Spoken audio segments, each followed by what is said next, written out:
Bahaner, gimana kabar kalian? Semoga kalian baik-baik saja. Kembali lagi bersama saya di Babang Komun di sini yang selalu nemenin kalian. Oke, kita lanjut ke part 2 anime Awari no Seraph.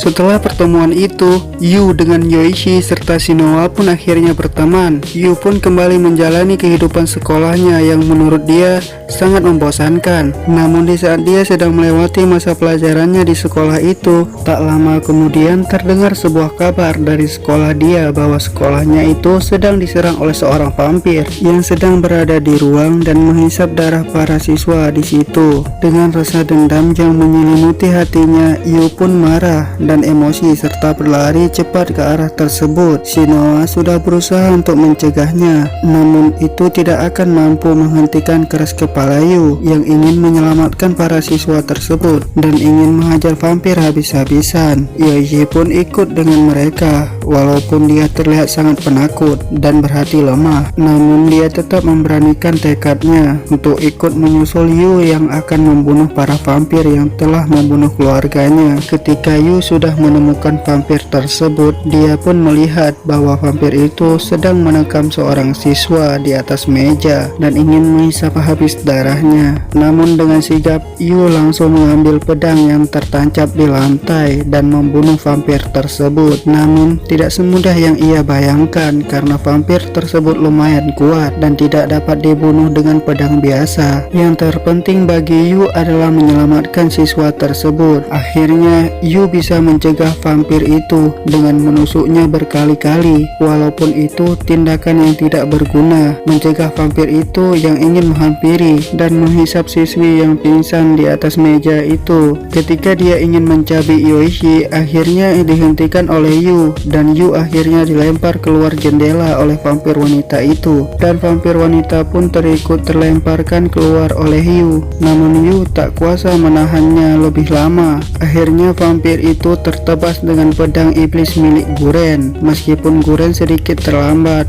namun akhirnya dapat menyelamatkan nyawa Yu karena Yu merasa dia sangat lemah dan tidak bisa membunuh vampir yang tadi yang tidak bersenjata. Yu menjadi sangat emosi. Kemudian Yu mendesak agar guru mereka yaitu Guren segera mengajarkan mereka dan membiarkan mereka lolos di dalam kompetisi pembasmi iblis serta memberikan mereka masing-masing alat pembasmi iblis seperti yang sudah pernah ditunjukkan oleh Shinoa. Beberapa hari kemudian ketika Yu sedang berjalan, Yu bertabrakan dengan seorang laki-laki berambut pink. Namun Yu tidak meresponnya karena dia malas berkelahi di tempat seperti itu ataupun mencari ribut dengan sesama siswa di sekolahnya. Meskipun ia belum tahu kalau laki-laki itu akan segera menjadi teman sekelasnya. Tak lama kemudian akhirnya Yu, Yoichi, dan Shinoa lulus dari kompetisi pembasmi iblis karena keberanian mereka mengalahkan vampir waktu itu di sekolah dan mendapatkan perintah untuk pindah ke dalam lokal sekolah yang mana di dalamnya Guren itu sendirilah yang akan mengajarinya mengenai cara pembantaian iblis serta mengajarkan mereka cara mendapatkan kekuatan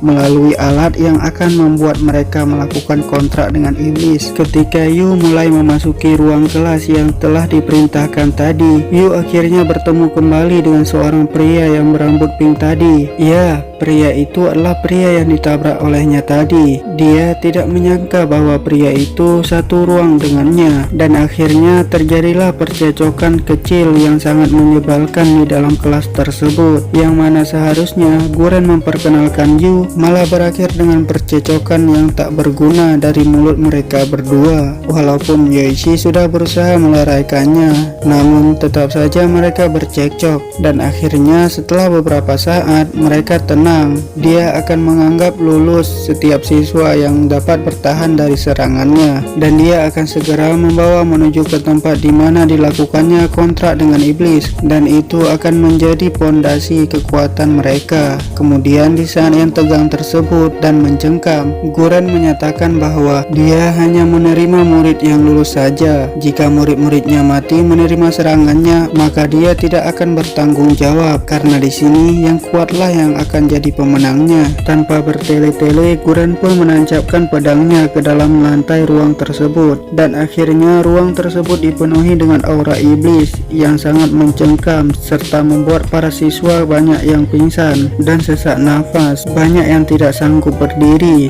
Guren hanya mempertahankan siswa yang dapat berdiri dengan teguh. Lelaki berambut pink yang tadi hampir pingsan karena rasa sesak yang menggerotinya di tenggorokan serta di ulu hatinya. Namun dia tetap berusaha bangkit dengan segenap kekuatannya. Sementara Yoichi tidak berkutik, dia tetap berdiri tanpa hambatan, dan Yu serta Shinoa juga seperti itu. Akhirnya dari banyak siswa tersebut hanya mereka berempatlah yang dapat berdiri, yaitu Yoichi, Yu, Shinoa, dan lelaki berambut pink yang mana dia tadi lelah, dan dia pun memperkenalkan namanya, Shihoki Mizuki, dipanggil Shiho. Itulah alur cerita dari anime Awari no Seraph part kedua. Kalau kalian menyukainya, jangan lupa kalian klik tombol like. Jika ada saran dari kalian atau kritikan, boleh kalian komen di kolom komentar di bawah. Jangan lupa juga kalian klik tombol subscribe biar saya lebih semangat bikin kontennya, dan aktifin juga lonceng notifikasinya biar setiap saya update video ada notif yang masuk di HP kalian. Oke, dan saya Babang Komon pamit mengundurkan diri.